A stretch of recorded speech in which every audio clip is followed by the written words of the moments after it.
I opened my fridge on a random Tuesday morning, and my hands started shaking. I'm not exaggerating. Actually shaking. The shelves were completely empty, except for a half-empty bottle of ketchup and some condiments that had probably been there since last winter. No milk, no eggs, no leftover containers. Nothing. And that's when it hit me like a punch to the gut. I had $340 left in my checking account, and the electric bill was due in 5 days. I stood there in my kitchen, in my boxers, and an old Duke basketball t-shirt, staring into that empty fridge like it was going to magically refill itself. My roommate Brandon was supposed to have paid me back for groceries last Friday. $280. He'd borrowed it with this whole song and dance about his paycheck being delayed, how he'd absolutely pay me back by Sunday. It was now Tuesday. I'd texted him twice. Radio silence. But that empty fridge wasn't even the worst part. Later that morning, I discover something that would make the Brandon situation look like a minor inconvenience. Let me back up. 6 months earlier, everything was solid. I mean, really solid. I'm Michael Chen, I'm 32, and I work as a project manager at a mid-sized tech company in Charlotte, North Carolina. Nothing glamorous, but it pays decent, around 80 grand a year, plus bonuses. My apartment was a clean 2-bedroom in a quiet building on the south side. Nothing fancy, but respectable.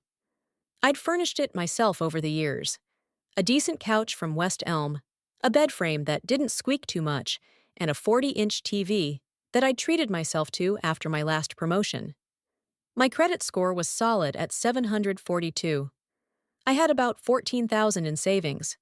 I was living the kind of life where you don't stress about money, you know? Not wealthy, but comfortable. Stable.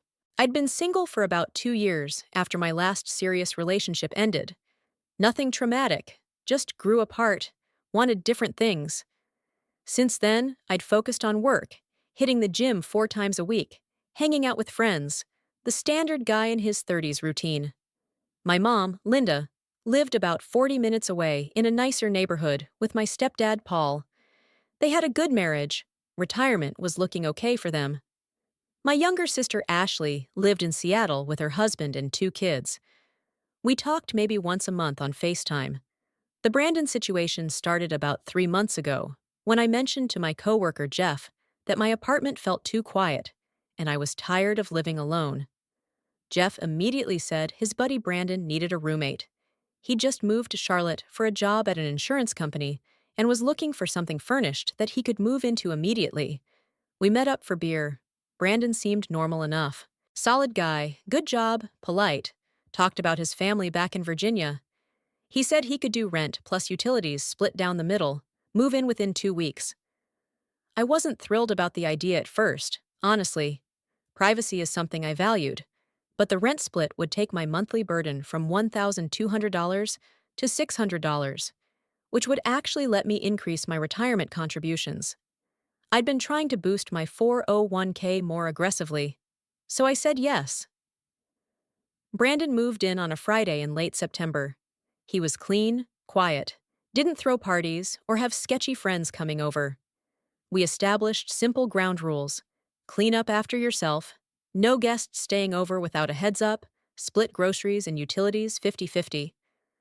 The first month was seamless. We'd occasionally grab lunch together, chat about work, watch a game. By mid-October, I was genuinely glad he was here.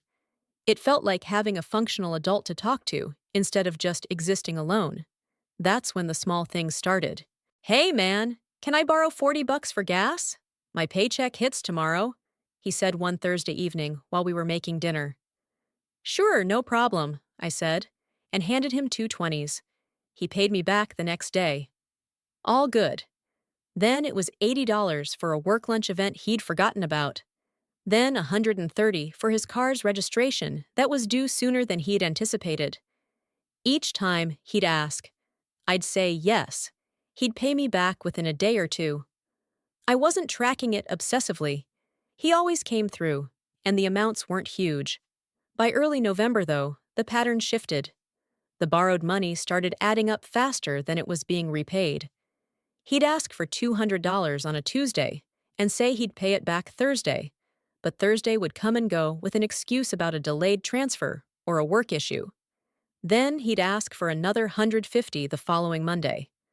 The repayment would come 3 days later, but by then he'd already asked for more. I started to feel it in my chest. That low-level anxiety you get when something's off, but you haven't quite admitted it to yourself yet. I was keeping mental notes of the amounts now.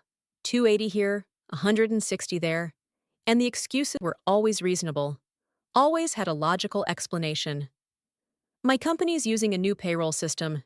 It's delayed everyone's checks. Or, my car's transmission is acting up. Had to get it checked. Or, my mom had some health stuff. I had to help her out this month. I felt guilty for being skeptical. This was someone I lived with, someone who seemed genuinely decent. Who was I to doubt him? But by early December, something shifted in how I felt when he asked. There was a tension in my chest now, a hesitation before I said yes. "Hey, Mike, I'm in a tight spot," he said one evening, walking into the living room where I was watching the Hornets game. "The new job's commission-based, you know? This month's commission is taking longer to process than they said. Could I borrow 280 for my portion of December's rent? I'm good for it by the 15th, I swear." I should have said no. I should have said something like, "Brandon, you're going to need to figure that out with your employer or your bank." But I didn't. I said, "Yeah, okay, but I'm going to need this back by the 15th. That's a hard deadline for me." "Absolutely, man. 100%. You'll have it back with interest, I promise." He never paid it back. Not on the 15th. Not by the 20th. By the time Christmas rolled around, and I was buying gifts on credit because my checking account was depleted, the total came to $840. I'd finally asked him directly on December 22nd, and he'd gotten defensive. "Look, dude, I'm working on it, okay? I'm not trying to screw you over. You act like I'm some kind of criminal." That was the conversation that made me realize I'd made a mistake. A real one. I didn't confront him further. I was angry, but I was also embarrassed. How had I let this happen? How had I been so stupid? I was 32 years old with a decent job, and I'd gotten taken advantage of by my roommate like I was 18 and naive. So I just stopped lending him money, and by tacit agreement, we stopped talking about the debt. He'd offer awkward half-apologies occasionally. "I know I still owe you," he'd say. "It's coming, man." But it never did. This brought us to that Tuesday in early January, that empty fridge, and the moment I realized the $8,400 I'd been stressing about was actually the smallest of my problems. I was at work, sitting at my desk reviewing a project timeline, when my phone buzzed with an email notification from my bank. It was an alert about a large transaction on my credit card. I opened it, thinking maybe it was fraud, some automated charge I'd forgotten about.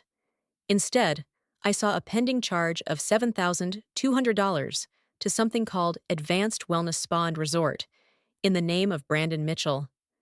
My entire body went cold. I stared at it for a solid minute, not moving.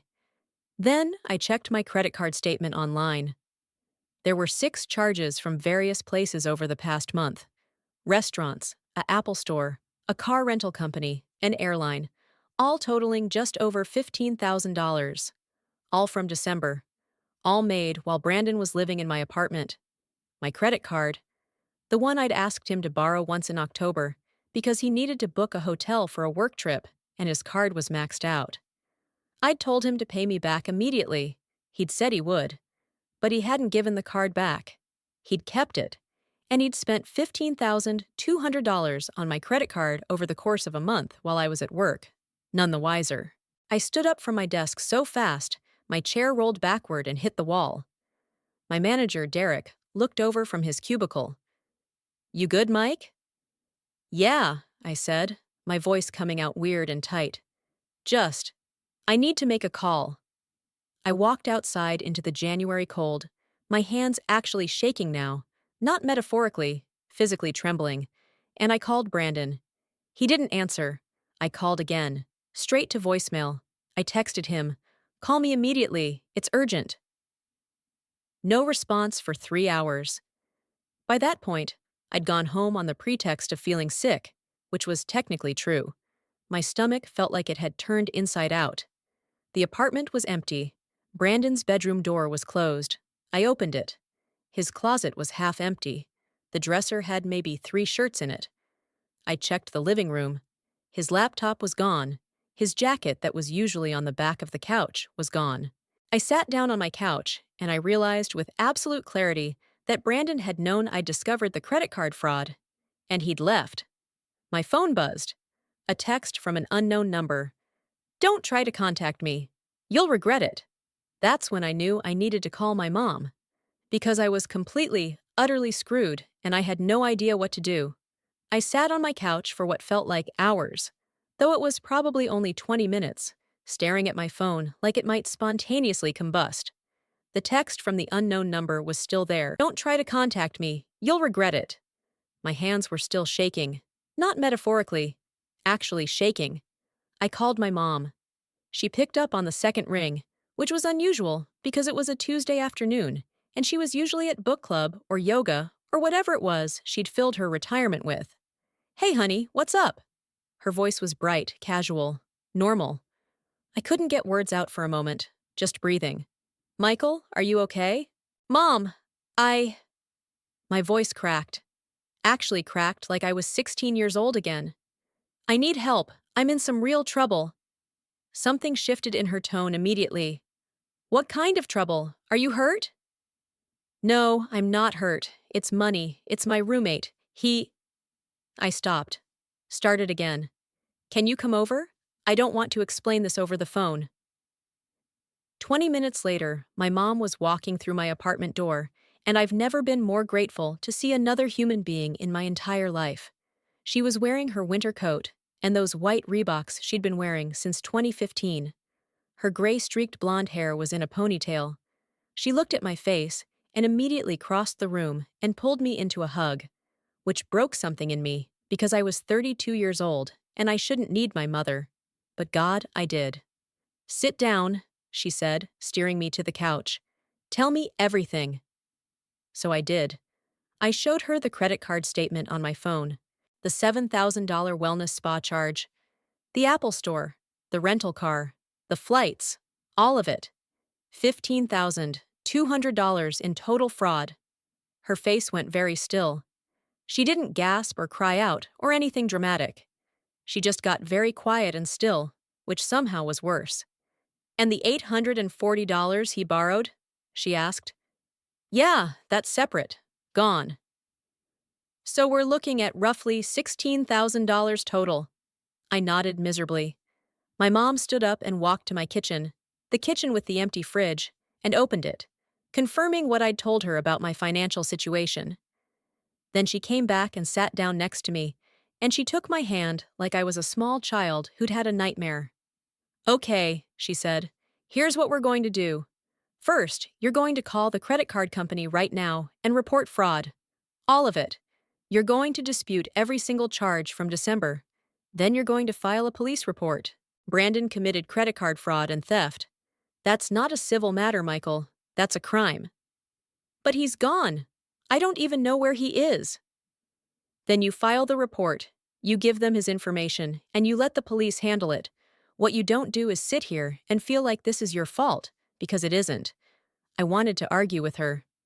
I wanted to tell her that I'd been stupid, that I'd let him borrow my card, that I should have paid more attention, that I'd ignored the red flags about the borrowed money. But I could see from her expression that she would shut that down immediately. "I don't have $16,000, I said quietly. "I have $14,000 in savings, but that's supposed to be my emergency fund, and my credit card is maxed now. I don't know how I'm going to—" "We'll figure it out," she said. "But not tonight. Tonight you call the credit card company and file a fraud report. You shower, you eat something, and then we're going to sit down with a piece of paper and figure out exactly what we're dealing with." She stayed for 4 hours. She made me call the credit card company while she sat next to me, writing down everything they said. She made me file a report with the Charlotte Police Department online. She made me a grilled cheese sandwich and a cup of tea, which felt absurdly comforting. And then, around 6 o'clock, she said, I'm going to talk to Paul about something. I'll call you back in an hour. Paul was her financial advisor husband who'd been handling their retirement planning for the last 12 years. I didn't think there was anything he could do, but I was too exhausted to protest. She called me back at 7:15. Okay, she said. Here's what we're going to do. Paul and I are going to loan you the $16,000. Interest-free.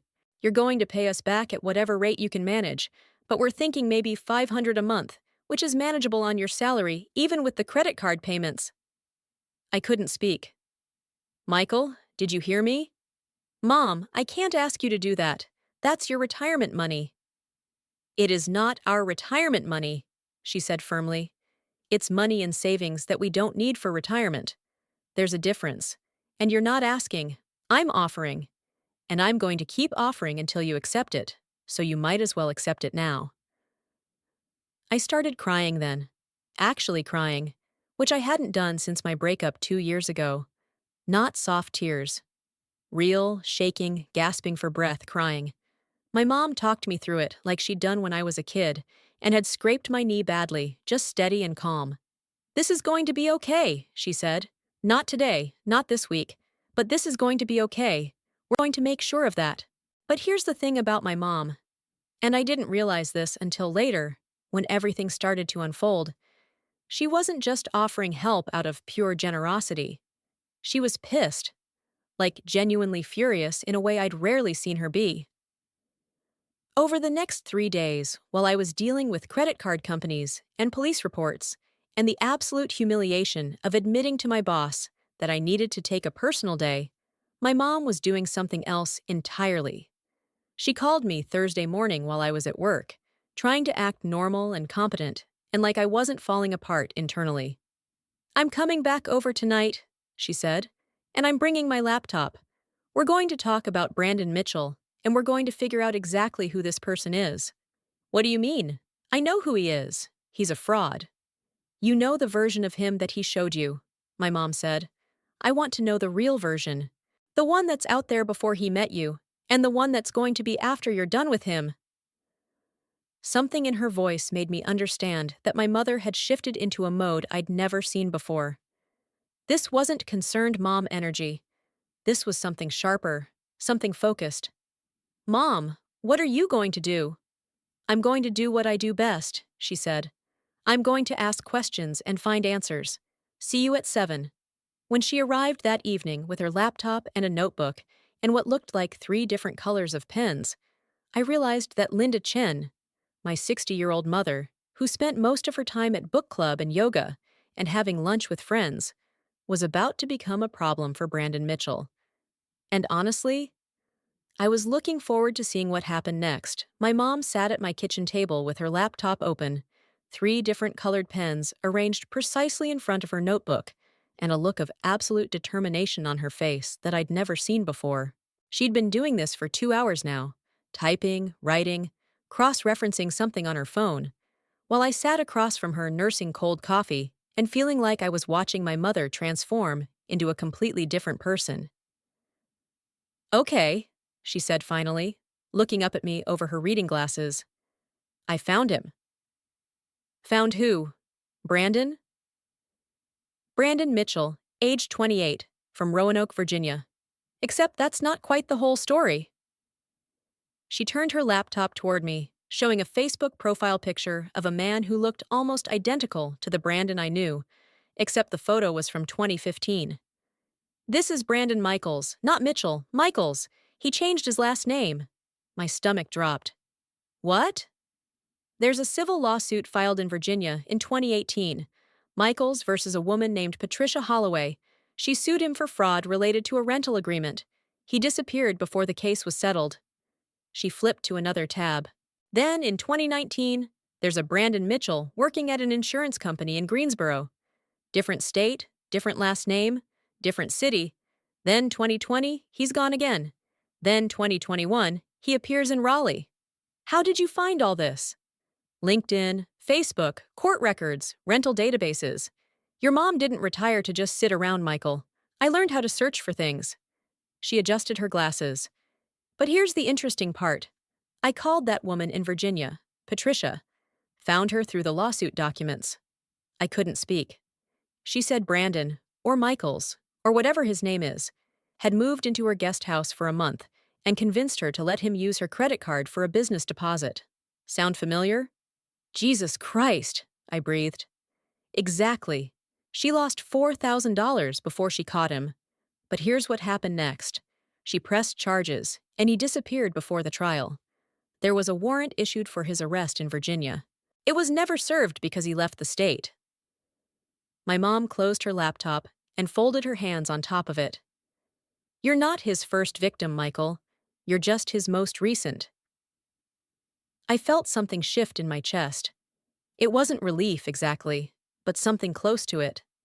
The shame I'd been carrying, the sense that I'd been uniquely stupid, suddenly didn't feel quite so crushing. What do we do? I asked. My mom picked up her phone. We call the Charlotte Police Department, and we give them everything I've found. Because Brandon Mitchell, or Michaels, or whatever name he's using now, is going to keep doing this to people until someone stops him. The police took the report seriously once my mom presented the evidence of the pattern. She'd documented everything: the Virginia lawsuit, the different names, the similar MO.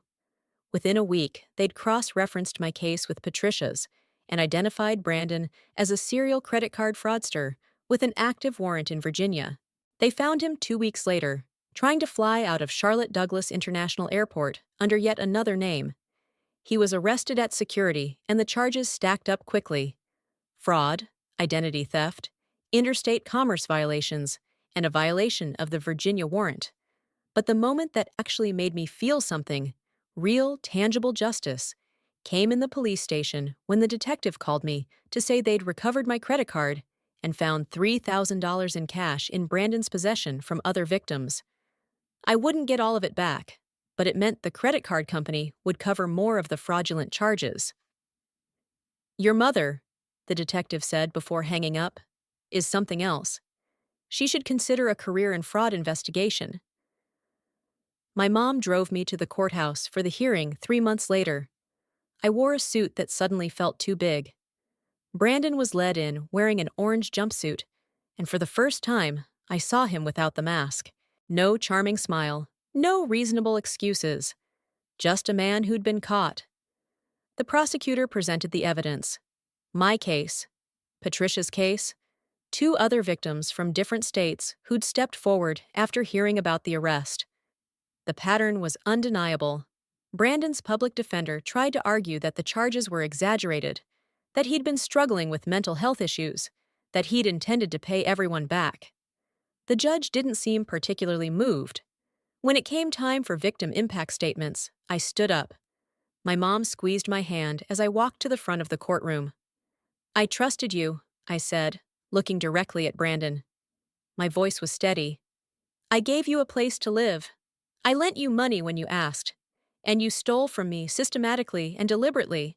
You're betting on the fact that people won't follow up, won't press charges, will just absorb the loss and move on. But you were wrong, because I had someone in my corner who wouldn't let this go. I looked at my mom in the gallery. She was crying silently, but she was smiling. That cost me $16,000 and a lot of sleepless nights. It cost Patricia $4,000. It cost other people money too. But more than that, it cost all of us something that's harder to get back: trust. The ability to believe that people are fundamentally decent, and I don't know if that comes back, honestly. The judge sentenced him to 4 years in federal prison, restitution to all victims, and a probation period of 5 years following his release. Walking out of the courthouse, my mom linked her arm through mine. How do you feel? She asked. Like I can breathe again, I said. And it was true.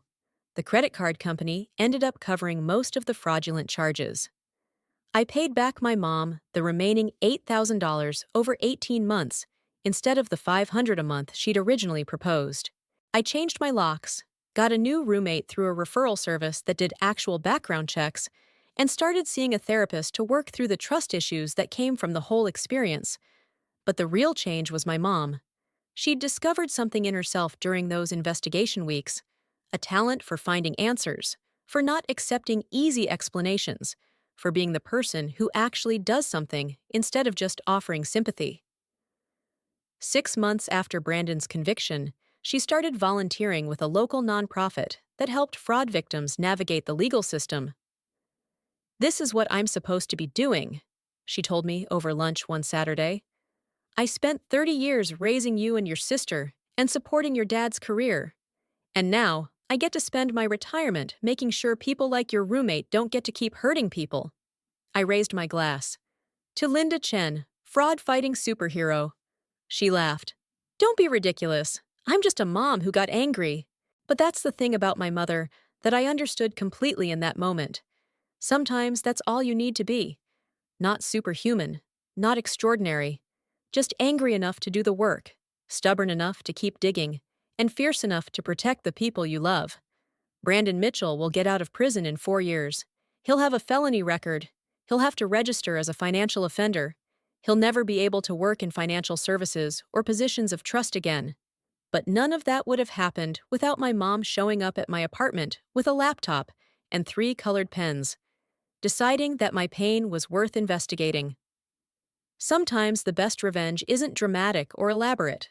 Sometimes it's just someone who loves you refusing to let you be invisible.